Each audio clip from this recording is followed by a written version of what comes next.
Hi everyone. I've got a quick little update for you guys before we get started. I am hoping to have a new Conversations with a JW video ready to upload for Monday. So for those of you that have enjoyed that, I just wanted to give you a little something to look forward to. Now, getting into this video. This year, for the first time, I'm planning to watch the entire 2022 Watchtower convention. I've seen bits of things from previous years, but never the whole convention. So as I go, I'm going to jot down my thoughts and then I'll share them with you guys. Starting off with the first video on Friday morning. It looks like they tried to start off with a bang using really nice video graphics of scenery from around the world. That was enjoyable to watch. They also played a song sung in various languages from around the world, of course starting with Ukrainian. I wonder if this had the desired effect, since most people wouldn't be able to understand anything they were singing, though. But I assume they did that to show off all the languages that they translated their material into. Eventually, they moved into some cartoon pictures, including some of their door-to-door work, showing kids being the first to engage the householder. I've never experienced that when JWs have come to my door. Sometimes they do have kids with them, but they look awkward and bored and rarely say anything, which is totally understandable. Also, they don't do door-to-door work anymore, so I wonder how that part made them feel watching it. Maybe pride that they used to do that and relief that they don't have to anymore. Then they get into a montage of witnesses standing at their carts and footage of all their printing presses making various materials and then various talks, etc. I'm guessing this is intended to instill pride in the rank and file about all the worldwide work that they're a part of. Then on to the first song, which was, as usual, pretty disturbing. Song 86, We Must Be Taught. That already sounds concerning. It must be further enforcement of their policy that all must take in information from the channel. Did you notice how Jesus is nowhere in this little song? It's more of a praise to the governing body again, and also sort of a means of trying to bolster their call to come to Jehovah's organization for salvation, as they teach. As I've said before, it's all part of the brainwashing. Songs tend to fit well in the E or emotion category of the bite model.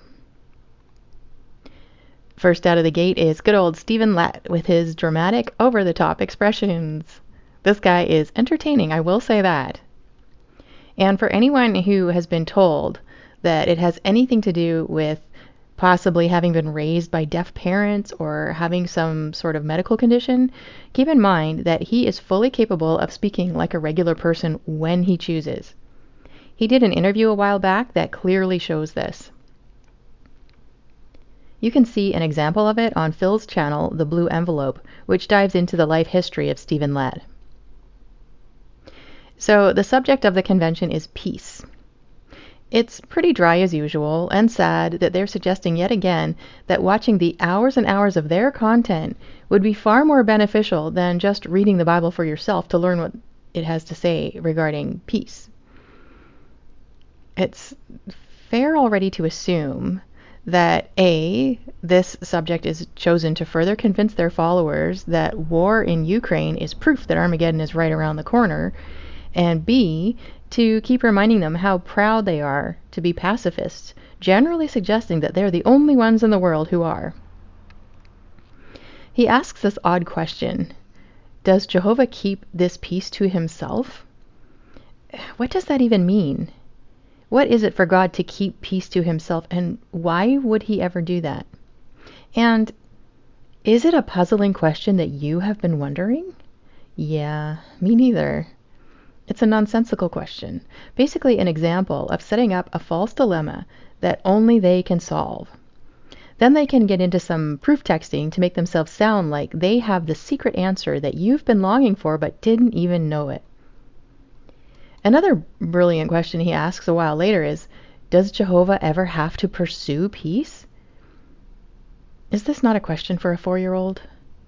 I've noticed they pretty much always talk to their followers as if they're very slow children. not as adults capable of using their own judgment or discernment to understand anything for themselves. That is called gaslighting.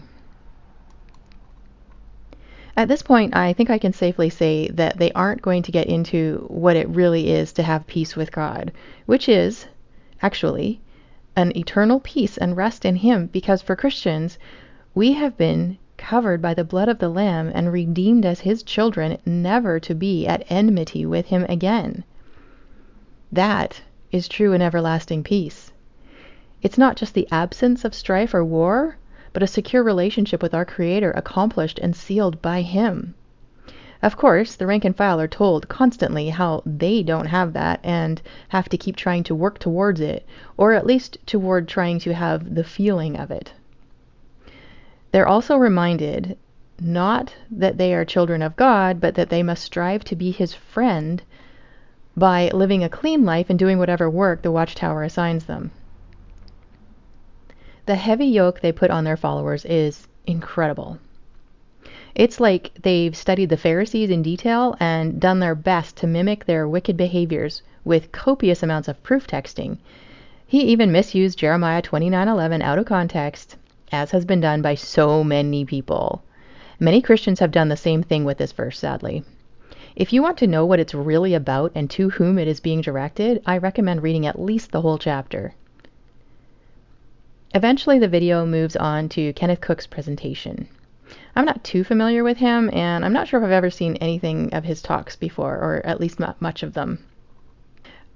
One question that occurred to me when listening to him is this: how are Jehovah's Witnesses to experience peace with their disfellowshipped and shunned family members and friends? I haven't watched the rest at this point, but I'm going to guess they don't ever address that burning question. I'm also curious how they say they can look forward to knowing peace forever in the coming kingdom if sin and death is still possible, even in the 1,000 years on Paradise Earth. That doesn't make sense, does it? Then we hear more from Stephen Lett. One thing that I found humorous is his mention of Satan assimilating us. It made me think of the Borg. As usual, they are pointing to the idea that people sin because Satan makes them do it, not because we are all sinners in willful rebellion against a holy God. This is how they rob their followers of the good news. First, they remove, or at least distort, the bad news, that you are a sinner deserving of God's wrath. And then they suggest that you can earn God's approval if you do what they tell you to do. He later says, "Look at that little enemy of God." It's quite an interesting thing for him to say. Now, he is right that we're all born enemies of God. We are born in sin and rebellion against our Creator.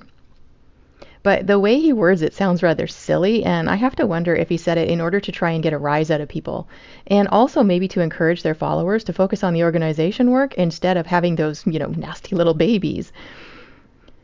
But of course, his main point is coming to find a way to earn friendship with God. So there, he almost points to the bad news, though really poorly, and almost in such a way that would make you recoil and not take it seriously. And then he doesn't give you the good news, but yet another reinforcement of the yoke they have over the necks of their followers. He goes on to talk about how the upcoming music videos they will show are carefully crafted to prepare their hearts. I do agree, they are carefully crafted to get followers in the mood to consume what they are shoveling. Is that too harsh? Next, we move on to Brother Seth Hyatt, who tells us all about what love is and how to love. Again, as if we're all 4-year-olds and have never heard of the concept. So much gaslighting. This is so exhausting to listen to that I can only imagine it must make most JWs kind of space out or daydream or something. Then they jump into a dramatization of JWs being bullied to remind their followers that it's them against the wicked world and make them feel pride for their persecution. They even compare their bad day to the actual persecution of Paul, as if that's somehow the same thing. It's not. That's further pressed by Brother Hyatt, who makes the same comparison to David when he was being hunted by Saul. Still definitely not the same thing. Are you Paul or David? No, you're not. Did I need to really even ask that question? Then he goes on to suggest that the reason David didn't kill Saul is that it would have threatened his inner peace. What? David didn't kill Saul because he was obedient to God and therefore refused to kill the king that he had put into power. What an incredible twisting of that passage that he does there. The Bible talks about peace so much that you'd think they could have come up with something more appropriate. It comes across to me as if they're just randomly looking for anything they could drop into talks regardless of how badly it needed to be warped to make the point. Next up is Brother Ralph Walls to reveal the secret means that JWs need to learn to love their neighbors. It's evident in his talk that this is all about doing all the things to get yourself peace, not about living for the glory of Jehovah because he is worth it and because he has given you peace. He's not even bothering to try and find passages with the word peace at this point, instead jumping to how we can do things to show love, therefore earning peace with others. He even went so far as to include loving your enemies like people of other religions. But I gather he would suggest the only way to show love or earn peace with them would be to give them Watchtower literature and invite them to look at their website. Quickly back into the end of the dramatization now, and that part was really kind of funny, wasn't it? For sure, conversations just don't go like this, and I'm sure every JW knows this very well from experience. I mean, I've yet to see JWs standing at their carts looking that open and excited to talk to people who are walking by. They're always buried in their phones or in conversations with each other. I get that they're just trying to use the video to encourage JWs to be like the characters in it, but in reality, it just doesn't work that way. So I think at best, all it can do is lay an even heavier guilt trip on them. Wall then goes on to basically call Peter a racist for incorrectly eating only with the Jews. I don't know, sounds like a bit of woke ideology being read into the text there, doesn't it? I also found it interesting how he went on about welcoming others while they are notorious worldwide for their practice of shunning. How exactly is that showing love and earning peace? Now on to President Serenko for his final comments. My summary. Books are good, okay? Especially the Bible. He even found a couple of verses with the word peace in them. Looking at what he did to Psalm 119, I want to encourage you to take the time to read or even just listen through the whole psalm. Yes, it's long, but it's worth it. See if, in its own context, it's really saying what Mr. Serenko is telling us it says.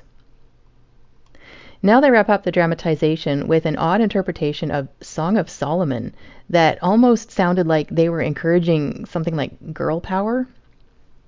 I know there are different interpretations of this book, but that is sure new to me. And yet again, we have these characters trying to compare themselves to people in the Bible as if their circumstances are the same. I guess that fits well, since the governing body seems to read themselves into the scriptures as if it's all about them. Now, I do agree with him that we should be reading the Bible every day, but I also suggest that you read it on your own and regularly, because if you do that, another thing I agree with the Watchtower on is that you may come to know the true Jesus and leave the organization as a genuine Christian or part of what they call Christendom. That is the power of the gospel. I then noticed that sleight of hand they do in splitting up the so-called anointed class versus the other sheep, getting some extended benefits. Then they close with a song that I'm sure is meant to try and excite people to do all the good works they have been told they have to do. There is a line about coming to Jehovah's mountain. I wonder if in their minds that means the organization. So those are my thoughts on the first conference video of this year. I hope you found it helpful and stay tuned for the second video. God bless.